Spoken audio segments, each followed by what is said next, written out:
이 아이는 곧 아무것도 볼 수 없게 될 겁니다. 한 엄마는 딸의 눈앞에서 세상이 사라지는 걸 지켜볼 수밖에 없었습니다. 시간이 얼마 없었습니다. 엄마는 아이 눈이 멀기 전에 한 가지라도 더 보여줘야 한다는 생각만으로 여정을 떠나는데요. 그리고 그 여정은 일본을 거쳐 전혀 예상 못한 한 나라로 이어집니다. 포기할 뻔했던 아이의 눈은 예상치 못한 곳에서 흐릿하게 무언가를 보게 됩니다. 이 순간 아이 엄마는 모든 걸 버리고 아이를 위해 전부를 바칩니다. 그 순간부터 모든 게 달라졌습니다. 예상 밖의 나라, 한국에서 시작된 이야기, 지금 시작합니다. 저는 엘레나 바실리우, 43살 그리스 여자입니다. 아테네에서 시각 디자이너로 일하며 12살 딸 소피아를 키우고 있어요. 남편을 잃고 나서 딸이 제 전부가 되었죠. 소피아가 갑자기 칠판 글씨가 안 보인다고 했을 때 저는 그냥 자리가 멀어서 그런 줄 알았어요. 하지만 안과에서 나온 진단서를 받아든 순간 세상이 무너지는 것 같았습니다. 선천적 시신경 위축증, 의사는 아이의 시력이 계속 떨어져서 6개월에서 1년 이내에 시력을 완전히 잃을 가능성이 높다고 했어요. 그 말이 귓속에서 계속 맴돌았어요. 소피아는 제 옆에 앉아서 무슨 말인지 물었지만 저는 아무 말도 할 수 없었습니다. 어떻게 12살 아이에게 곧 아무것도 볼 수 없게 된다고 말할 수 있겠어요. 집에 돌아와서 소피아는 평소처럼 숙제를 했어요. 하지만 연필을 종이에 바짝 대고 쓰는 모습이, 책을 눈에 거의 붙여서 읽는 모습이 이제는 다르게 보였습니다. 얼마나 힘들었을까요? 얼마나 무서웠을까요? 그날 밤 소피아가 잠든 후 방을 정리하다가 아이의 일기장을 보게 되었어요. 마지막 페이지에 이런 글이 적혀 있었습니다. 진짜 벚꽃이 보고 싶어. 사진 말고 진짜로. 엄마는 벚꽃이 눈처럼 날린다고 했는데 나는 아직 못 봤어. 빨리 봐야겠어. 그 글을 읽는 순간 눈물이 쏟아졌어요. 아이도 알고 있었구나. 자신에게 시간이 얼마 남지 않았다는 걸. 그래서 빨리 봐야겠다고 쓴 거겠죠. 저는 그날 밤 잠을 이룰 수 없었어요. 딸이 앞으로 평생 어둠 속에서 살아야 한다는 게 받아들여지지 않았거든요. 아니, 받아들이고 싶지 않았어요. 그래서 결심했습니다. 소피아가 볼 수 있는 동안 이 세상의 모든 아름다운 것들을 보여주자고. 다음 날 아침 딸에게 여행을 가자고 말했어요. 내가 보고 싶다고 한 벚꽃부터. 소피아의 얼굴이 환해졌어요. 그 순간만큼은 병원에서의 무서운 이야기를 잊은 것 같았습니다. 일본행 비행기표를 예약하면서도 가슴이 먹먹했어요. 이게 딸이 세상을 보는 마지막 여행이 될 수도 있다는 생각 때문이었죠. 하지만 포기할 수는 없었어요. 적어도 소피아의 기억 속에는 아름다운 세상이 남아있게 해주고 싶었거든요. 도쿄에 도착했을 때는 마침 벚꽃이 만개한 때였어요. 우에노 공원에서 소피아가 정말 눈 같다고 소리쳤을 때의 그 목소리를 잊을 수가 없어요. 아이는 벚꽃잎이 바람에 날리는 걸 한참 동안 바라보더니 손으로 잡으려고 계속 뛰어다녔습니다. 이렇게 예쁜 게 있는 줄 몰랐다면서 진짜 동화 같다고 했어요.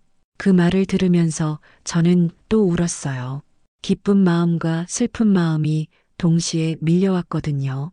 딸이 행복해하는 모습이 너무 좋으면서도 이런 모습을 언제까지 볼 수 있을지 모른다는 생각에 가슴이 아팠어요. 일본에서 며칠을 보내면서 소피아는 정말 많은 것들을 봤어요. 후지산도, 교토의 절들도, 오사카의 야경도. 매일 밤 호텔에서 오늘 뭐가 제일 예뻤냐고 물어보면 아이는 하루 종일 본 걸 다시 설명해주곤 했습니다. 그런데 어느 날 저녁 소피아가 갑자기 한국도 가보고 싶다고 했어요.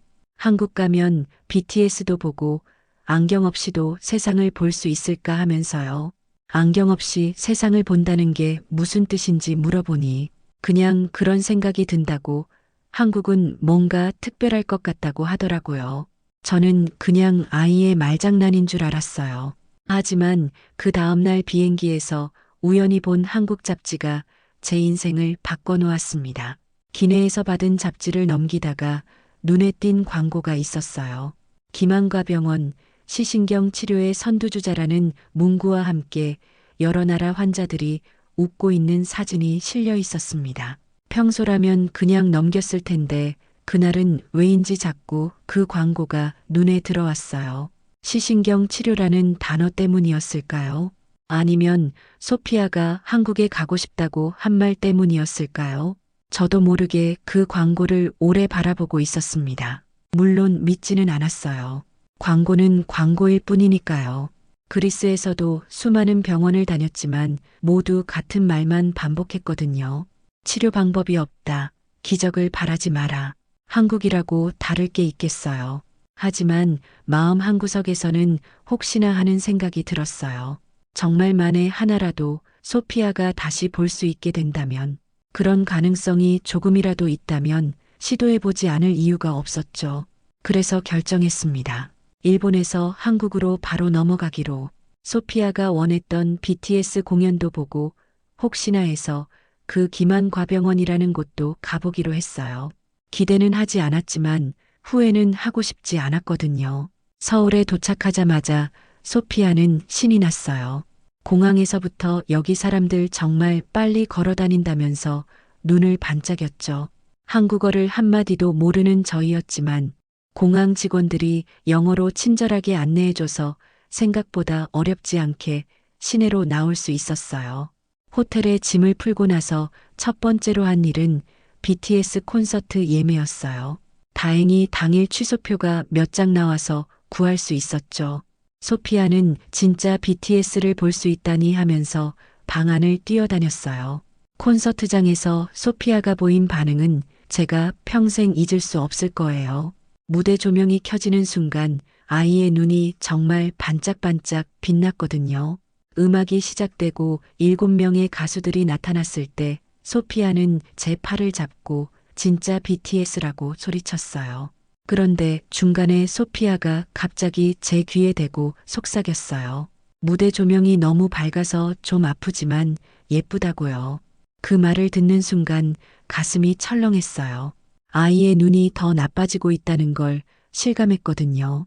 하지만 소피아는 끝까지 공연을 봤어요. 가끔 눈을 비비면서도 무대에서 눈을 떼지 않았죠. 공연이 끝나고 호텔로 돌아오는 길에 소피아가 오늘이 제일 행복한 날인 것 같다고 했어요. 그런데 내일은 병원 가는 거죠? 저는 그냥 한번 가보는 거라고 기대는 하지 말라고 했어요. 소피아는 알겠다면서도 혹시나 하잖아요 라고 말했어요. 다음 날 아침 김한과병원을 찾아가면서 저는 계속 중얼거렸어요. 광고니까 믿을 순 없지. 그냥 한번 보고 가는 거야. 하지만 병원 앞에 서자 생각이 조금 달라졌어요. 건물이 생각보다 크고 깔끔했거든요. 그리고 입구에 붙어 있는 여러 나라 언어로 된 안내문을 보니 정말 외국 환자들이 많이 오는 것 같았어요. 병원에 들어서자 접수 직원이 영어로 말을 걸었어요. 어떻게 오셨냐고 물어서 딸의 눈을 보려고 왔는데 예약 없이 와도 되냐고 물었죠. 물론이라면서 잠시만 기다리라고 하더라고요. 그렇게 기다린 지 10분도 안 되어서 통역사가 나왔어요. 젊은 여자분이었는데 소피아에게 그리스어로 안녕이라고 인사를 하더라고요. 아이가 깜짝 놀라서 이 언니가 우리말 할 줄 안다고 했어요. 그분이 그리스에서 교환학생을 했었다면서 소피아에게 반갑다고 인사하더라고요. 그 순간부터 모든 게 달랐어요. 예약도, 접수도, 검사 안내도 모두 한 사람이 도맡아서 해주는 거예요. 그리스에서는 이런 서비스를 받아본 적이 없었어요. 뭔가 이상하게 마음이 놓였달까요? 검사실에 들어가서 의사 선생님을 만났을 때도 놀랐어요. 나이가 제법 되어 보이는 분이었는데 소피아를 보자마자 머리를 쓰다듬으면서 멀리서 왔다고 말씀하시더라고요. 그리고 검사를 정말 꼼꼼하게 해주셨어요. 1시간이 넘게 여러 가지 검사를 받은 후 의사 선생님이 저희를 다시 상담실로 불렀어요. 결과를 듣는 동안 제 심장이 너무 빨리 뛰어서 가슴이 아플 정도였어요. 소피아의 상태를 보니 쉽지는 않지만 시력 회복 가능성이 있다고 하셨어요. 그 말을 듣는 순간 세상이 멈춘 것 같았어요. 그리스에서 들었던 불가능하다는 말과는 정반대였거든요. 정말 가능하냐고 물어보니 완전한 회복은 어렵겠지만 일상생활에 지장 없을 정도까지는 충분히 가능하다고 하셨어요. 다만 치료 기간이 3개월 이상 걸릴 것 같다고 하시더라고요. 저도 모르게 눈물이 흘렀어요. 소피아도 제 손을 꽉 잡고 있었고요. 통역사분도 같이 기뻐해 주시더라고요. 그런데 외국인이라 치료비가 많이 나올 텐데 괜찮으냐고 물어보시더라고요. 치료비 이야기를 들었을 때는 솔직히 좀 당황했어요. 생각보다 많은 돈이었거든요. 하지만 망설이지 않았어요. 돈은 어떻게든 마련할 수 있지만 딸의 눈은 다시 돌아올 수 없다는 걸 알고 있었으니까요. 치료받겠다고 돈은 마련해 오겠다고 했어요. 상담을 마치고 병원 로비로 나왔을 때 벽에 붙어 있는 액자들이 눈에 들어왔어요. 전 세계에서 온 환자들이 보낸 감사 편지들이었어요. 영어, 중국어, 아랍어, 러시아어. 정말 많은 나라 말로 쓰인 편지들 사이에 한국에서 눈을 다시 떴다는 문구가 계속 반복되고 있었어요. 그 중에 한 장을 읽어보니 미국에서 온 환자가 3년 동안 실명 상태였는데 이곳에서 치료받고 다시 볼 수 있게 되었다는 내용이었어요. 소피아가 제 옆에서 나도 나중에 감사 편지 쓸 수 있을까 하고 물었어요. 그럼 당연히 쓸 거라고 대답했죠. 그날 저녁 호텔에서 소피아가 잠든 후 저는 혼자 앉아서 생각했어요. 정말 이게 맞는 건가? 그리스에 있는 집을 팔아서까지 여기서 치료를 받아야 하는 건가? 하지만 고민은 오래가지 않았어요. 딸이 다시 볼 수 있다는 희망이 생겼는데 포기할 수는 없었거든요. 다음 날 아침 소피아에게 그리스에 돌아가서 집 정리하고 다시 여기 올 거라고 말했어요. 진짜냐면서 정말 치료받을 수 있는 거냐고 물었죠. 응, 우리 딸 눈 고치러 다시 올 거라고 했어요. 소피아가 제게 달려와서 안겼어요. 그 순간 저는 확신했어요. 이게 맞는 선택이라고. 비록 모든 걸 포기해야 하더라도 딸을 위해서라면 할 수 있다고. 그리스로 돌아온 후 저는 바로 집을 내놓았어요. 부동산 중개인이 이렇게 급하게 팔면 제값을 못 받는다고 했지만 저에게는 시간이 더 중요했어요. 소피아의 시력이 더 나빠지기 전에 빨리 치료를 시작해야 했거든요. 친구들과 가족들은 모두 반대했어요. 언니가 가장 심하게 말렸죠. 정신 차리라면서 외국 병원을 어떻게 믿냐고 사기일 수도 있다고 했어요. 그래도 가능성이 있다면 해봐야 한다고 했죠. 집까지 팔아가면서 그러냐고, 소피아 치료가 안 되면 어떻게 할 거냐고, 둘 다 거리로 나앉게 생겼다고 하더라고요. 저도 무섭지 않았다면 거짓말이에요. 하지만 딸을 생각하면 다른 선택지는 없었어요. 그냥 포기하고 아이가 실명하는 걸 지켜볼 수는 없었거든요. 집이 팔린 날 20년 동안 살았던 우리 집을 마지막으로 둘러봤어요. 소피아가 처음 걸음마를 한 거실, 남편과 함께 꾸몄던 침실, 딸과 함께 요리를 하던 주방. 모든 게 추억이었는데 이제 다 남의 것이 되는 거였어요. 소피아는 자기 방에서 짐을 싸면서 우리 다시 집 살 수 있냐고 물었어요. 응, 엄마가 다시 집 마련해 줄게. 더 예쁜 집으로 하니까 어디냐고 하더라고요. 한국에다 가라고 했죠. 아이가 깜짝 놀라면서 진짜 한국에서 살 거냐고 물었어요. 너 눈 나으면 말이야. 거기서 새로 시작하는 거 어떠냐고 했죠. 소피아가 환하게 웃었어요. 그 웃음을 보니 제가 하는 일이 틀리지 않았다는 확신이 들었어요. 가구며 생활용품이며 모든 걸 정리하는데 한 달이 걸렸어요. 친구들이 도와주긴 했지만 20년치 인생을 정리한다는 게 쉬운 일은 아니더라고요.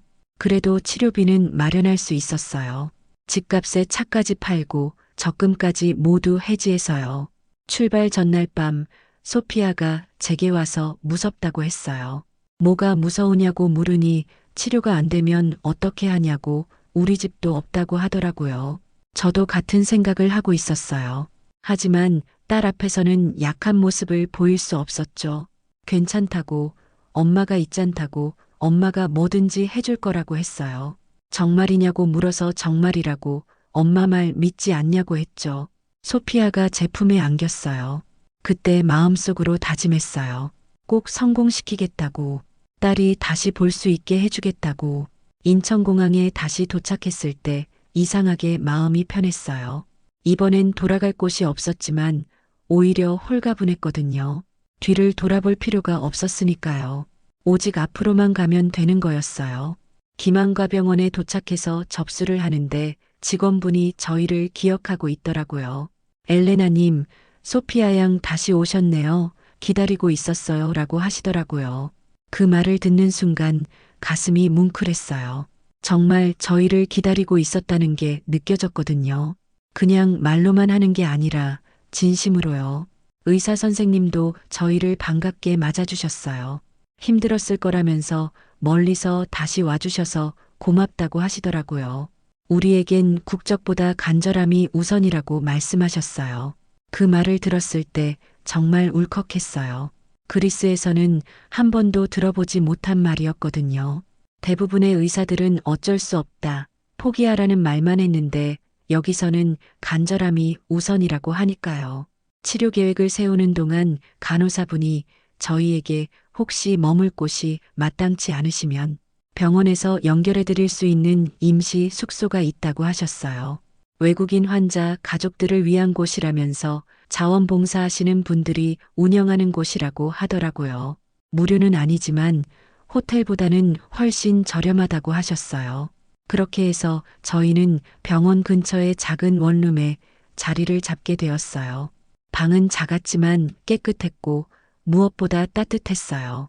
집주인 아주머니가 저희를 보자마자 딸 치료하러 왔다면서 냉장고에 반찬까지 채워주셨거든요. 여기서 지내는 동안 불편한 거 있으면 언제든 말하라고, 우리 모두 가족이라고 하시더라고요. 그 말을 들었을 때 한국에 온 게 정말 잘한 일이라는 생각이 들었어요. 돈 때문에 집을 팔고 모든 걸 포기했지만 여기서는 혼자가 아니라는 느낌이었거든요. 첫 번째 치료를 받는 날, 소피아가 긴장해서 제 손을 꽉 잡고 있었어요. 아플까 하면서 걱정하더라고요. 괜찮을 거라고, 선생님들이 잘해주실 거라고 했죠. 치료실에서 나온 소피아가 제게 전혀 안 아팠다고, 그리고 간호사 언니가 계속 손 잡아줬다고 했어요. 그날부터 본격적인 치료가 시작되었어요. 일주일에 3번씩 병원에 가서 치료를 받고 매일 약을 먹고 정기 검진을 받았어요. 처음엔 변화가 없어서 불안했지만 의료진들이 계속 격려해 주셨어요. 조급해하지 말라고, 시신경 치료는 시간이 걸리지만 분명히 좋아질 거라고 하셨어요. 한 달이 지났을 때 소피아가 갑자기 소리쳤어요. 저 글자 읽을 수 있다면서 저기 간판을 가리키더라고요. 정말이었어요. 예전에는 아예 보이지 않던 거리에 간판 글자를 읽고 있는 거였어요. 그 순간 저는 길 한복판에서 소리내어 울었어요. 정말 효과가 있었던 거예요. 치료를 시작한 지 2달이 지났을 때 소피아가 갑자기 BTS 공연을 또 보고 싶다고 했어요. 또냐고 했더니 지난번에 봤지만 그때보다 지금이 더 잘 보일 것 같다고, 진짜로 그럴 것 같다고 하더라고요. 아이 말이 맞았어요. 실제로 소피아의 시력은 많이 좋아져 있었거든요. 의사 선생님도 예상보다 빠른 회복이라고 하셨으니까요. 그래서 결심했어요. 소피아에게 또 한 번 기쁨을 주고 싶었어요. 하지만 문제는 티켓이었어요. BTS 공연표는 구하기가 정말 어려웠거든요. 인터넷으로 예매 사이트를 뒤져봐도 매진이고 암표상들은 너무 비싸게 부르고 있었어요. 그러던 중 병원에서 만난 자원봉사자분이 도와주셨어요. 김미정이라는 20살 대학생이었는데 소피아와 정말 친하게 지내던 언니였어요. 소피아가 BTS를 또 보고 싶어 한다니까 자기가 팬 커뮤니티에 글 올려보겠다고 하더라고요. 괜찮을까 하면서 남의 일에 너무 신경 써주시는 것 같다고 했더니 무슨 말씀이냐면서 소피아 제시도 제이 계속 편집 눈이 나아지는 걸 보는 게 자기한테도 기쁜 일이라고 하더라고요. 미정 씨가 팬 카페에 올린 글은 이런 내용이었어요. 안녕하세요. 저는 김한과병원에서 자원봉사하는 대학생입니다. 그리스에서 온 12살 소피아라는 아이가 있는데 시력을 잃어가는 상황에서 한국에 와서 치료받고 있어요. 아이가 BTS를 정말 좋아하는데 치료가 잘 되어서 두 번째 공연을 보고 싶어 해요. 혹시 양도 가능한 표가 있으시면 연락 주세요. 글을 올린 지 하루 만에 연락이 왔어요.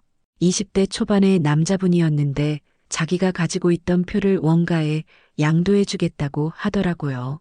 돈은 받지 않겠다면서 대신 소피아 양이 공연 잘 보시면 그걸로 충분하다고 했어요. 정말 감사하다고 했더니 자기도 가족이 아파본 적이 있어서 마음이 아프다면서 작은 도움이라도 되었으면 좋겠다고 하시더라고요. 그분의 이름은 박준호 씨였어요.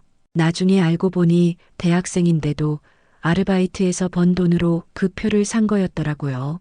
그걸 그냥 저희에게 주신 거였어요. 공연 당일 소피아는 아침부터 들떠 있었어요. 이번엔 정말 잘 보일 거라면서 확신한다고 하더라고요. 정말 그랬어요.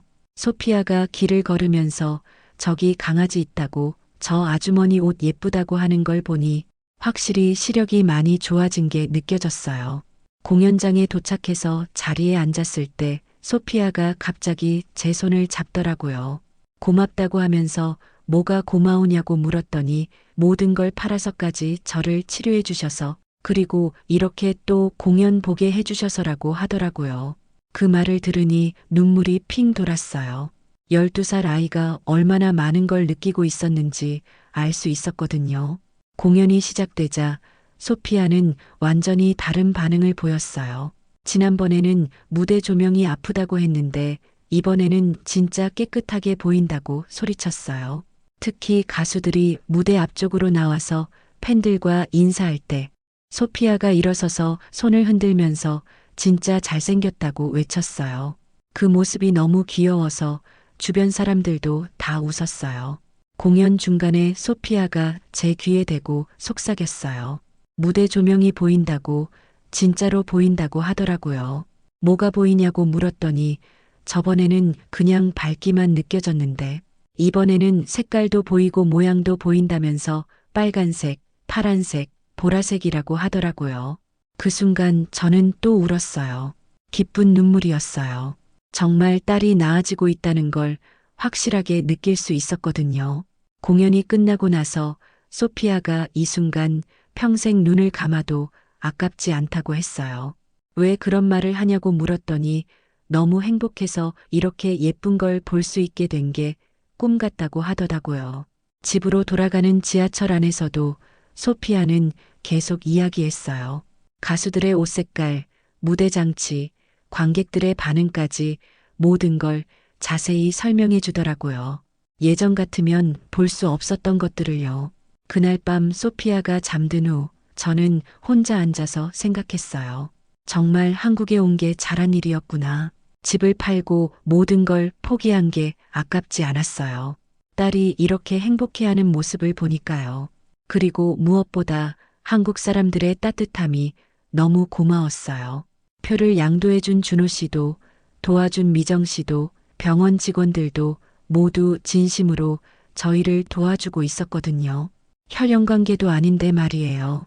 다음날 병원에 갔을 때 의사 선생님이 소피아 양 상태가 정말 좋아지고 있다고 이 속도로 회복되면 예상보다 훨씬 빨리 완치될 것 같다고 하셨어요. 정말이냐고 물었더니 한국 병원은 기계가 아니라 사람이 치료한다는 걸 처음 느꼈다는 말이 저절로 나왔어요. 정말 그렇게 느껴졌거든요. 그리스에서는 의사들이 차갑고 사무적이었는데 여기서는 정말 가족처럼 대해주니까요. 치료를 시작한 지 석 달째 정기검진 날이었어요. 소피아는 아침부터 신이 나서 오늘 시력 검사하는 날이라면서 자기가 많이 좋아졌을 거라고 했어요. 저도 기대가 되었어요. 확실히 일상생활에서 아이가 예전보다 훨씬 잘 보는 게 느껴졌거든요. 검사실에서 시력 검사를 하는 동안 저는 밖에서 기다렸어요. 마음이 조마조마했죠.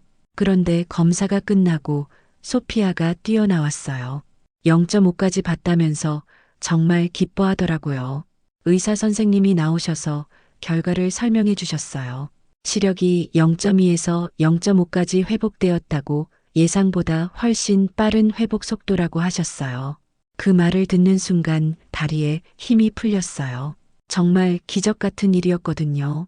그리스에서는 평생 못 본다고 했던 아이가 이렇게 회복되다니. 계속 이 속도로 회복되면 0.8까지도 가능할 것 같다고, 그 정도면 일상생활에 전혀 지장이 없다고 하셨어요. 저는 그 자리에서 울어버렸어요. 기쁨의 눈물이었어요. 소피아도 제 옆에서 같이 울고 있었고요. 정말 감사하다고, 어떻게 감사를 드려야 할지 모르겠다고 했더니 저희가 더 기쁘다면서 소피아 양이 이렇게 빨리 회복되는 모습을 보니까 보람있다고 하셨어요. 그때 간호사분이 들어오시더니 소피아 양 담당으로 전담팀을 꾸렸다고 하셨어요. 앞으로 더 세심하게 관리해드리겠다면서 의사 선생님, 간호사, 물리치료사, 그리고 심리상담사까지 소피아 양이 완전히 회복될 때까지 저희가 책임지겠다고 하시더라고요. 이런 대우를 받아본 적이 없어서 깜짝 놀랐어요. 그리스에서는 환자 한 명 한 명에게 이렇게 신경 써주는 병원을 본 적이 없었거든요. 며칠 후에는 더 놀라운 일이 있었어요. 소피아의 생일이 다가오고 있다는 걸 자원봉사자 미정 씨가 알고 있더라고요. 소피아 생일이 다음 주라면서 우리가 작은 파티 준비해도 되냐고 물어보시더라고요. 괜찮을까 하면서 너무 폐를 끼치는 것 같다고 했더니 무슨 말씀이냐면서 소피아가 우리에게 얼마나 기쁨을 주는데 회복되는 모습 보는 게 저희한테도 희망이라고 하시더라고요. 소피아 생일 당일 병원 상담실에 작은 파티가 차려져 있었어요. 케이크도 있고 풍선도 있고 선물도 있었어요. 의료진분들과 자원봉사자들이 모두 모여서 생일 축하합니다를 불러주셨어요. 소피아가 너무 좋아해서 계속 고맙다는 말을 반복했어요. 그런데 케이크에 촛불을 끄면서 소원을 빌 때 무슨 소원을 빌었는지 물어보니까 여기 계신 모든 분들이 건강하시고 행복하시길 빌었다고 하더라고요. 저한테 이렇게 잘해주시니까라면서요. 그 말을 들은 간호사분들이 다 울었어요. 12살 아이가 자기 생일에 남을 위해 소원을 빌다니. 자원봉사자 할머니 한 분이 소피아에게 여기선 혼자가 아니라고, 우리 모두 가족이라고 말씀하셨어요. 정말 그런 기분이었어요. 혈연관계는 아니지만 진짜 가족 같은 느낌이었거든요. 아무도 저희를 외국인이라고 차별하지 않았어요. 오히려 더 따뜻하게 대해주는 것 같았어요. 그날 저녁 집에 돌아와서 소피아가 정말 행복하다고 했어요. 생일이라서 그러냐고 물었더니 그것도 있지만 자기가 나아지고 있다는 게 제일 좋다고, 그리고 여기 사람들이 너무 좋다고 하더라고요. 저도 그렇다고, 한국 와서 정말 잘했다는 생각이 든다고 했죠. 소피아가 우리 계속 여기서 살면 안 되냐고 물었어요. 그 질문에 저는 잠시 말을 못했어요. 사실 저도 같은 생각을 하고 있었거든요. 치료가 끝나면 그리스로 돌아가야 하는 건지 아니면 여기서 새로운 삶을 시작해야 하는 건지. 소피아가 원한다면 생각해 보겠다고 했더니 정말이냐면서 자기는 여기가 좋다고, 여기서 계속 살고 싶다고 하더라고요. 다음날 병원에서 상담받을 때 의사 선생님께 조심스럽게 물어봤어요. 혹시 치료가 끝난 후에도 한국에서 생활하는 외국인들이 있냐고 물었더니 물론 있다고, 꽤 많다고 하시더라고요. 특히 의료 목적으로 오셨다가 정착하는 분들이 계신다고요. 그럼 저희도 가능할까 했더니 왜 안 되겠냐면서 소피아 양도 한국을 좋아하는 것 같고 엘레나 님도 여기 적응 잘하시는 것 같다고 하시더라고요. 그때 간호사분이 엘레나 님은 디자이너시라고 하셨다면서 한국에도 그런 일자리 많다고, 도움이 필요하시면 소개해드릴 수도 있다고 하셨어요. 정말 고마운 말씀이었어요. 아직 구체적으로 결정한 건 아니었지만 가능성이 있다는 것만으로도 마음이 놓였어요. 치료가 순조롭게 진행되고 있던 어느 날 밤, 갑자기 소피아가 고열에 시달리기 시작했어요. 저녁을 먹은 후 갑자기 머리가 너무 아프다고 하더니 쓰러질 뻔했어요. 체온을 재보니 39도가 넘었어요. 그리고 소피아가 눈이 다시 안 보인다고 하는 거예요.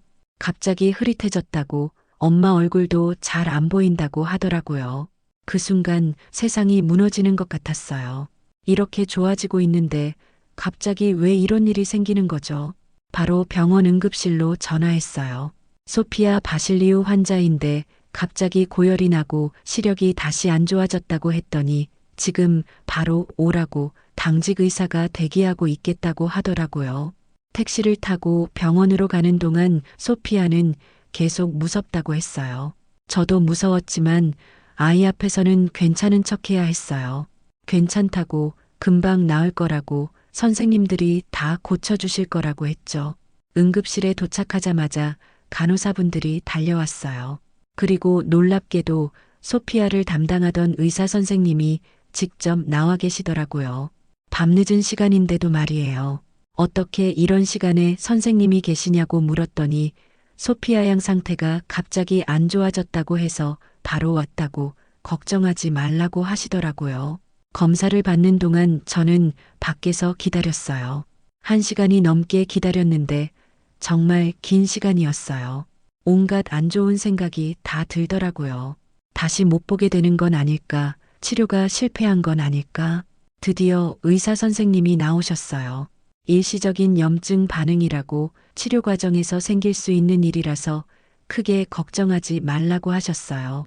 그럼 다시 나아질 수 있냐고 물었더니 물론이라고 오늘 밤 입원해서 경과를 지켜본 후 내일 아침에 다시 검사해 두겠다고 하시더라고요. 소피아는 그날 밤 병원에 입원했어요. 저는 옆에서 밤새 지켰고요. 아이가 잠든 후에도 잠을 이룰 수가 없었어요. 계속 열을 재보고 숨소리를 확인하고 그랬어요. 새벽 3시쯤이었을까요? 병실 문이 열리면서 누군가 들어왔어요. 병원장님이셨어요. 아직 안 주무셨다면서 소피아 양 상태가 궁금해서 들러봤다고 하시더라고요. 잠은 좀 주무셨냐고 물으시더라고요. 병원장님이 직접 밤중에 환자를 보러 오다니 이런 일은 그리스에서는 상상도 할 수 없는 일이었어요. 병원장님이 소피아 머리를 쓰다듬으시면서 우리는 끝까지 책임진다고 걱정하지 말라고 말씀하셨어요. 그 말을 듣는 순간 눈물이 났어요. 정말 진심으로 저희를 걱정해 주신다는 게 느껴졌거든요. 감사하다고, 정말 감사하다고 했더니 뭘 당연한 거라고 하시더라고요. 새벽 5시쯤 소피아가 깨어났어요. 여기가 어디냐고 물어서 병원이라고 어제 갑자기 아파서 왔다고 했죠. 아맞다고 하더니 그런데 엄마 얼굴이 다시 보이는 것 같다고 하더라고요. 정말이었어요. 소피아가 제 얼굴을 또렷하게 보고 있는 거예요. 열도 많이 내렸고요. 바로 간호사를 불러서 의사 선생님께 연락드렸어요. 아침 일찍 검사를 다시 받았는데 결과는 정말 다행이었어요. 염증이 가라앉았다고 시력도 어제 이전 상태로 돌아왔다고 하시더라고요. 이제 큰 고비는 넘긴 것 같다고 정말이냐 다시 나빠지지 않을까 했더니 이제 걱정 없다고 오히려 이런 과정을 거치면서 더 안정적으로 회복될 거라고 하셨어요. 퇴원하는 날 놀라운 일이 있었어요. 자원봉사자분들이 밤새 병실을 지켜주셨던 거예요. 혈연관계도 아닌 저희를 위해서 말이에요. 미정 씨가 소피아가 아프다고 하니까 걱정되어서 잠이 안 왔다고 그래서 와버렸다고 하더라고요.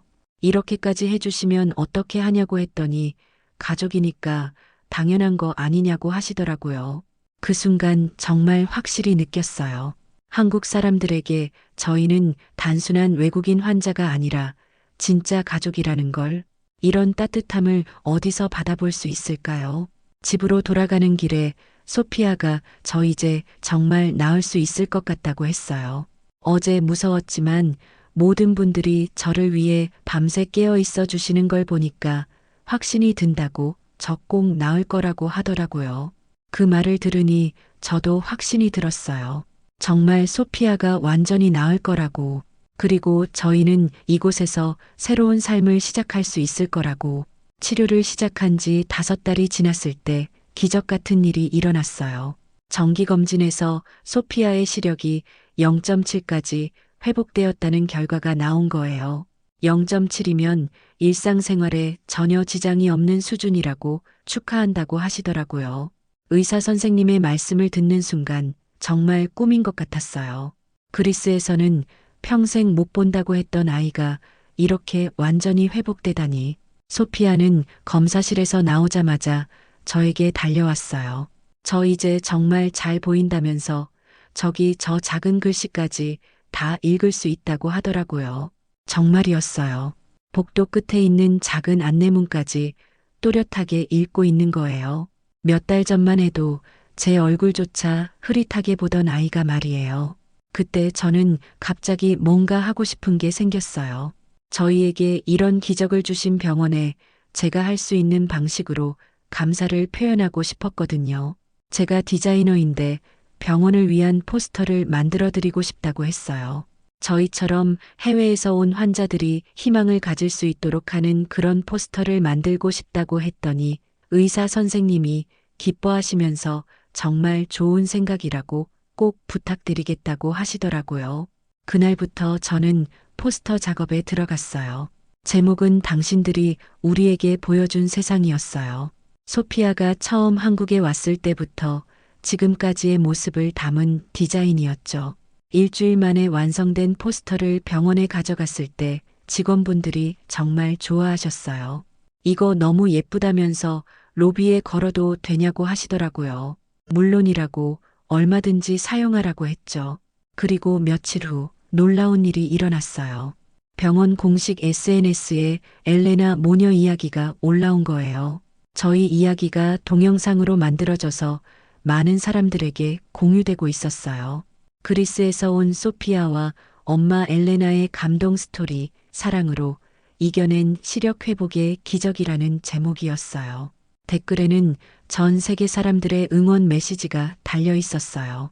영어, 중국어, 일본어, 스페인어, 정말 많은 나라 사람들이 저희를 축하해주고 있었어요. 그런데 가장 감동적이었던 건 병원 직원분들이 직접 만든 영상이었어요. 소피아를 담당했던 의사 선생님부터 간호사분들, 자원봉사자분들까지 모두 나와서 소피아야 축하해라고 말씀해 주시는 영상이었어요. 영상 마지막에 병원장님이 나오셔서 우린 생명과 함께 삶의 존엄을 지킨다. 이것이 우리 김한과 병원의 약속이라고 말씀하셨어요. 그 영상을 보면서 소피아와 저는 둘 다 울었어요. 정말 감사했거든요. 단순히 병을 고쳐준 것이 아니라 저희에게 새로운 인생을 주신 거나 마찬가지였으니까요. 소피아가 우리 정말 운이 좋았다고 하더라고요. 운이라기보다는 좋은 사람들을 만난 것 같다고 한국 사람들을 말하냐고 했더니 응 한국 사람들이라고 하더라고요. 그날 저녁 미정 씨가 저희를 찾아왔어요. 소피아야 축하해. 이제 정말 다 나았구나 하면서 소피아가 고맙다고 언니가 도와주지 않았으면 저 이렇게 못 나았을 거라고 했어요. 무슨 소리냐면서 소피아가 열심히 치료받아서 나은 거라고 하시더라고요. 미정 씨가 저에게 이제 어떻게 하실 거냐고 그리스로 돌아가시냐고 물었어요. 그 질문에 저는 잠시 망설였어요. 사실 이미 마음은 정해져 있었거든요. 저희는 여기서 계속 살고 싶다고 소피아도 그렇게 원하고 저도 이곳이 좋아져서라고 했어요. 정말이냐면서 그럼 정말 좋겠다고 하시더라고요. 소피아가 뛸 듯이 기뻐했어요. 진짜냐면서 우리 여기서 계속 살 수 있냐고 물었죠. 응, 엄마가 일자리 구해서 여기서 새로 시작해보자고 했어요. 와, 정말 좋다고 하면서 정말 기뻐하더라고요. 그날 밤 소피아가 잠든 후 저는 창밖을 바라보며 생각했어요. 몇 달 전 그리스에서 절망에 빠져 있던 제가 지금 이렇게 희망을 품고 있다니 정말 인생은 알 수 없는 것 같아요. 하지만 확실한 건 한국에 온 게 제 인생 최고의 선택이었다는 거예요. 딸의 눈을 고쳐주었을 뿐만 아니라 저희에게 새로운 가족을 만들어 주었으니까요. 완치 판정을 받은 지 한 달 후 정말 놀라운 일이 일어났어요. 병원에서 저희를 한 스타트업 회사에 소개해 주신 거예요. 엘레나 님이 만든 포스터가 정말 인상 깊었다면서 저희 회사에서 웹 디자이너를 찾고 있는데 관심 있으시면 포트폴리오 보내달라고 회사 대표님이 직접 연락을 주셨어요. 저는 그동안 준비해둔 작품들을 정리해서 포트폴리오를 보냈어요. 그리스에서 했던 작업들과 한국에서 새로 만든 디자인들을 함께 넣었죠. 일주일 후 면접을 보러 갔는데 회사 분위기가 정말 좋았어요. 젊은 직원들이 열심히 일하고 있었고 무엇보다 제가 외국인이라는 걸 전혀 문제 삼지 않았어요. 디자인 실력이 정말 훌륭하다면서 특히 이 의료 포스터가 인상적이라고 하더라고요. 감사하다고 딸 치료받으면서 직접 경험한 것들을 담았다고 했더니 그래서 더 진정성이 느껴지는 것 같다고 저희와 함께 일하실 의향이 있으시냐고 하시더라고요. 물론이라고 했죠. 그렇게 저는 한국에서 정식으로 직장을 구하게 되었어요. 웹디자이너로 새로운 시작을 하게 된 거죠. 소피아도 국제학교에 입학했어요. 처음에는 한국어를 못해서 걱정했는데 아이들이 너무 친절하게 도와줘서 금세 적응했어요. 첫 등교날 소피아가 학교에서 돌아와서 오늘 친구들이랑 그림책 읽었다고 했어요. 재미있었냐고 물었더니 네, 처음에는 한국어가 어려워서 못 읽겠다고 했는데 친구들이 천천히 가르쳐 줬다고 하더라고요. 어떤 책이었는데 하니까 눈으로 보는 세상이라는 책이었다고 정말 신기한 우연이라고 하더라고요. 정말 신기한 우연이었어요. 시력을 되찾은 소피아가 첫날 읽은 책이 그런 제목이라니. 그 책 내용이 어땠냐고 물었더니 주인공이 눈이 안 보였다가 나중에 다시 보게 되는 이야기였다고 마치 제 이야기 같았다고 하더라고요. 소피아는 날이 갈수록 한국 생활에 잘 적응해 갔어요. 한국어도 점점 늘고 친구들도 많이 사귀고 무엇보다 매일매일 행복해 했어요. 저도 마찬가지였어요. 회사에서 동료들이 정말 친절하게 대해줬고 일도 재미있었어요. 특히 의료 관련 디자인 프로젝트를 맡게 되었을 때는 정말 보람을 느꼈어요. 제 경험이 다른 사람들에게 도움이 될 수 있다는 생각이 들었거든요. 어느 날 퇴근길에 소피아와 함께 지하철을 타고 있었어요. 창밖으로 서울의 야경이 흘러가고 있었는데 소피아가 갑자기 이제 정말 여기가 우리 집 같다고 했어요. 그러냐고 물었더니 네, 그리스에 있을 때는 몰랐는데 여기 와서 보니까 진짜 집은 그냥 건물이 아니라 마음이 편한 곳이더라고 학교에서 배웠다면서 정말 맞는 말인 것 같다고 하더라고요. 지하철이 한강을 건너갈 때 소피아가 창밖을 보면서 저 강 정말 예쁘다고 밤에 보니까 더 예쁘다고 했어요. 응, 한강이야. 서울을 대표하는 강이라고 했더니 저 강물이 반짝반짝 빛나는 게 보인다면서 예전에는 이런 걸 볼 수 없었다고 하더라고요. 그 말을 들으니 다시 한번 감사한 마음이 들었어요. 정말 기적 같은 일이었거든요. 딸이 이렇게 아름다운 세상을 다시 볼 수 있게 된 게. 집에 도착해서 소피아가 숙제를 하는 동안 저는 혼자 앉아서 지난 일들을 떠올려 봤어요. 그리스에서 절망에 빠져 있던 때 모든 걸 팔고 한국에 온 것, 병원에서 처음 희망을 얻었던 순간, 위기가 있었던 밤, 그리고 완치 판정을 받았던 날까지 모든 게 꿈 같았어요. 하지만 지금 소피아가 제 옆에서 또렷한 눈으로 책을 읽고 있는 모습을 보니 이 모든 게 현실이라는 걸 실감할 수 있었어요. 그날 밤 잠들기 전 소피아가 저에게 고맙다고 했어요. 뭐가 고마우냐고 물었더니 저를 포기하지 않고 여기까지 데려와 주셔서 그리고 새로운 집을 만들어 주셔서라고 하더라고요. 엄마도 고맙다고 소피아가 있어서 엄마도 힘이 났다고 했죠. 소피아가 이곳은 이제 우리 눈으로 본 진짜 집이라고 했어요. 그 말이 정말 맞았어요. 한국은 이제 저희의 진짜 집이 되었어요. 단순히 거주하는 곳이 아니라 마음을 둘 수 있는 곳, 꿈을 키울 수 있는 곳, 사랑하는 사람들과 함께할 수 있는 곳이 된 거죠. 지금 저는 한국에서 새로운 꿈을 꾸고 있어요. 소피아가 건강하게 자라서 훌륭한 사람이 되는 것, 제가 이 나라에서 더 많은 사람들에게 도움이 되는 일을 하는 것, 그리고 언젠가는 저희처럼 절망에 빠진 다른 가족들에게 희망을 주는 사람이 되는 것. 병원에 아직도 붙어 있는 문구가 있어요. 다시 보게 된 세상, 여기가 시작입니다. 정말 그런 것 같아요. 소피아가 다시 볼 수 있게 된 것은 끝이 아니라 시작이었어요. 저희 인생의 새로운 시작이었죠. 요즘 소피아는 한국어로 일기를 쓰기 시작했어요. 어제 일기를 보니까 이런 글이 적혀 있더라고요. 오늘도 눈을 떠서 세상을 볼 수 있어서 감사합니다. 엄마랑 함께 한강을 걸었는데 정말 예뻤습니다. 한국에 와서 정말 잘했다고 생각합니다. 여기서 만난 모든 분들께 감사드립니다. 그 글을 읽으면서 저도 모르게 또 울었어요. 행복한 눈물이었어요. 제가 내린 그 힘든 결정이 결국 옳았다는 걸 확신할 수 있었거든요. 지난주에는 김한과병원에서 감사 인사를 드리러 갔어요. 소피아와 함께 의료진분들께 인사드리고 그동안 도와주신 자원봉사자분들도 만났어요.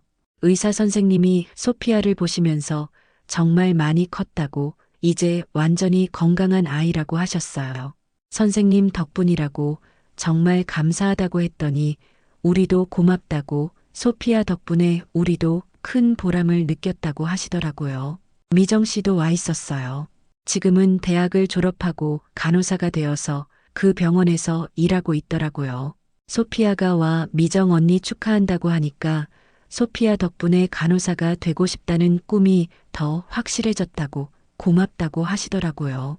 그 말을 들으니 정말 신기했어요. 저희가 도움을 받기만 한 줄 알았는데 오히려 다른 사람들에게도 좋은 영향을 주었다니.